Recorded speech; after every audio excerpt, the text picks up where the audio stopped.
This Civic Media podcast is sponsored by UW Organ and Tissue Donation. Organ donations are desperately needed, and now is the right time to become an organ donor. Talk to your family. Get the dot. Save lives. Go to heroicdeed.com. This is your WXCO Daily News Roundup for Bull Falls Radio, 98.9 FM and 1230 AM in Wausau. Civic Media News. I'm Terry Bell. Here's what Wisconsin needs to know. Scientists in Wisconsin are leading a nationwide Alzheimer's study. The National Institutes of Health is giving the UW-Madison more than $150 million.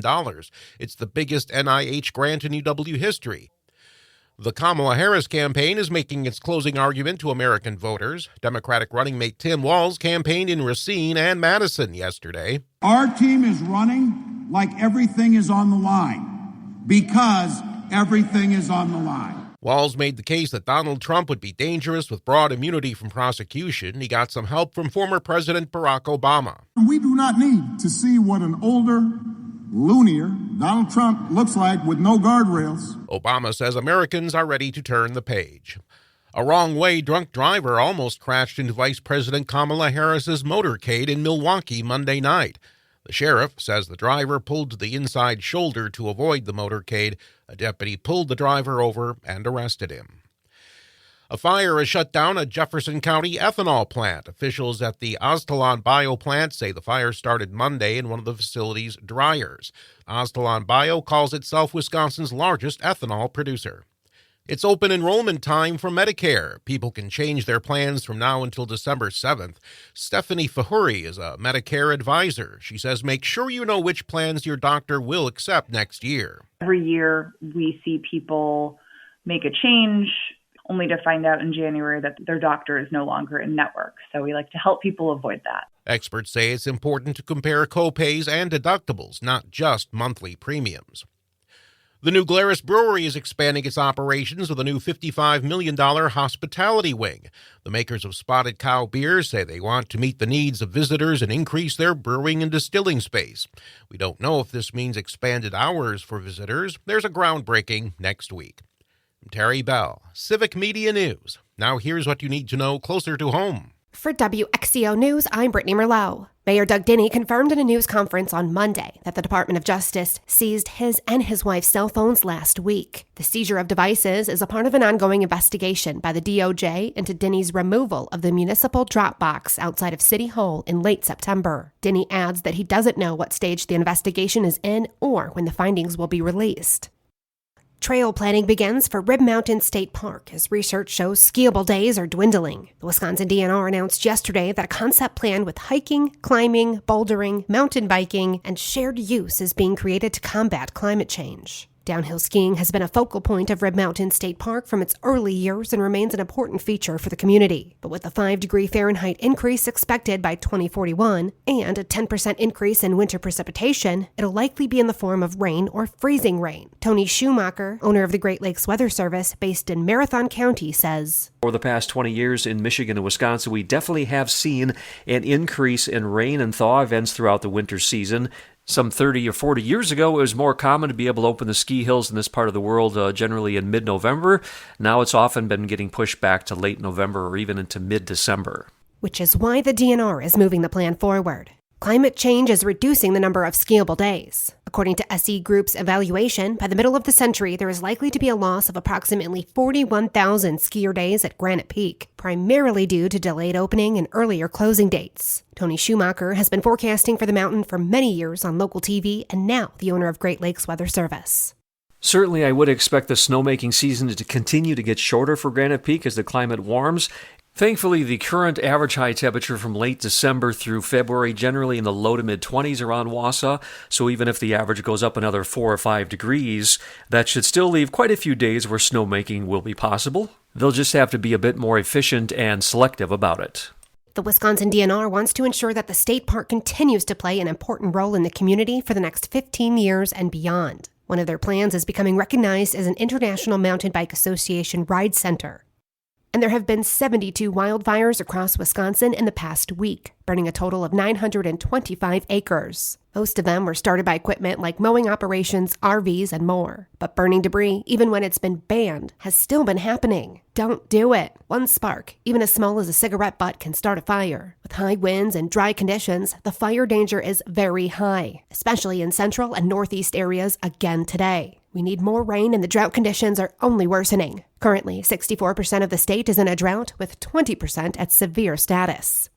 And a new report from the Centers for Disease Control and Prevention found that Wisconsin is lagging behind in getting children vaccinated. The Department of Health Services says Wisconsin kindergartners are behind on vaccines for diseases like polio, pertussis, and DTaP. The report also shows our state's kids are vaccinated for MMR at a rate of about 85%, which is below the national rate of about 93%. Health officials are reminding parents to get their kids vaccinated to protect them and their communities. And that's what you need to know. I'm Brittany Merlot for WXCO. The Bucs without Middleton. Hi, I'm Mike Clemens with sports. Bucs head coach Doc Rivers began his press conference by asking the number one question on the mind of reporters. I wonder what you're going to ask. Was Chris Middleton able to practice yesterday? No Chris today, so probably no Chris tomorrow. Probably, or it's pretty 100%, so 99. The Bucs are in Philadelphia tonight against the 76ers for their season opener. Philly will be without Paul George and Joel Embiid. NFL, the Packers' Keyshawn Nixon hopes he can return a kick for a touchdown Sunday in Jacksonville against the Jaguars. Says he's kind of tired of being tackled by kickers and punters. I think I should have like 7 touchdowns right now in the NFL, and all of them got stopped by a kicker. So I'm trying to figure out a way to make the kicker and punter miss, but they just take good angles and it's starting to irritate me. Rams, Kansas City, Philly. That's the Packers' Keyshawn Nixon. With sports, I'm Mike Clemens.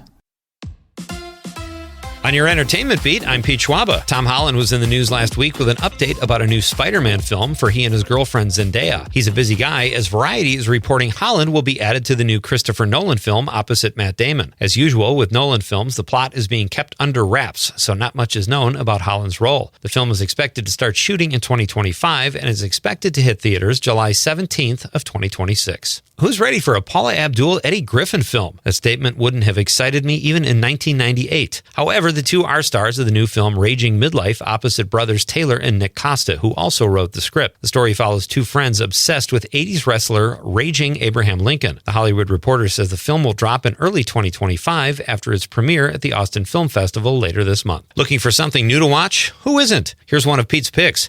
If you don't have Netflix, don't feel bad. It's really expensive. But if you do have it, check out The Lincoln Lawyer. Season 3 just dropped last weekend. Manuel Garcia Rufo plays the title character and, in my opinion, is even more captivating than Matthew McConaughey's portrayal from the movie. The show is well produced and acted, and you can't beat the source material. The Lincoln Lawyer is based on crime novels by Michael Connelly. The third installment of the Dune franchise is dropping hints about the new film. Dune Messiah will be set 12 years after the end of Dune 2. Timothée Chalamet has not been officially announced as part of the cast, but is expected to be in the film. Other cast members will include Florence Pugh, Christopher Walken, and Austin Butler. Aging Timothée Chalamet 12 years? I see a Best Makeup Oscar headed their way. For every episode of the DC show The Penguin on Max, Colin Farrell goes through hours of makeup prep. According to recent numbers, it's paying off, as Variety reports that the 5th episode of Season 1 of The Penguin pulled in 1.8 million viewers. The show has added viewers with every new episode that drops. New shows of The Penguin premiere every Sunday night on Max at 10 p.m. Central. Do you have great acting chops? Smoke weed? Can you rap? If so, update your resume, because Snoop Dogg is looking for someone to portray himself in a new biopic. The movie was first announced in 2022, and now the search is on as they are in the casting phase and seeking someone to play a younger version of Snoop. Between his role on The Voice, opening weed stores in LA, and popping up at the Olympics and on NFL games, the Dogfather told Entertainment Tonight whoever plays young Snoop will have to be a phenomenal actor. For more showbiz fun, tune in to Nightlight with me, Pete Schwaba, weeknights from 6 to 8 p.m. on the Civic Media Radio Network.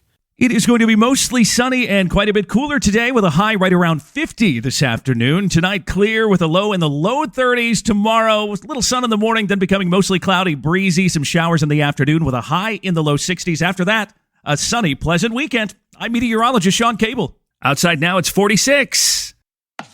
That's your WXCO Daily News Roundup from Civic Media. Subscribe to this podcast on Spotify, Apple, or wherever you find your podcasts. Find more news at bullfallsradio.com.